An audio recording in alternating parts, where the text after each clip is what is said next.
नमस्कार.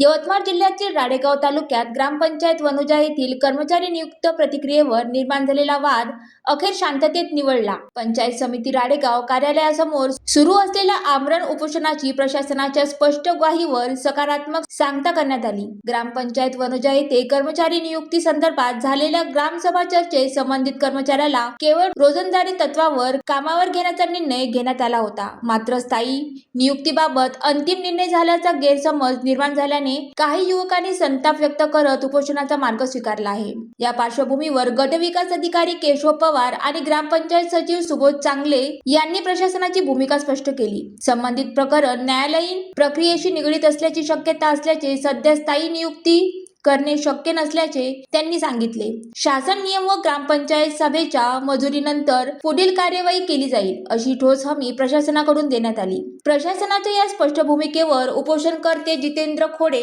विकास गिनमिके, सूरज किन्नेकर आणि श्रीकांत बेलखडे यांनी प्रशासनावर विश्वास व्यक्त करत उपोषण मागे घेतले. यावेळी विस्तार अधिकारी म्हस्के, सरपंच मालुताई कोटनाके, सचिव सुबोध चांगले, माजी उपसरपंच प्रफुल्ल तायवाडे, विदर्भ संपादिका ज्योत्स्ना करवाडे, गजानन मुरस्कार, अविनाश बेलखडे, सतीश वाळके, दिनेश कोटनाके, लक्ष्मीकांत उत्तरवार व ग्रामस्थ मोठ्या संख्येने उपस्थित होते.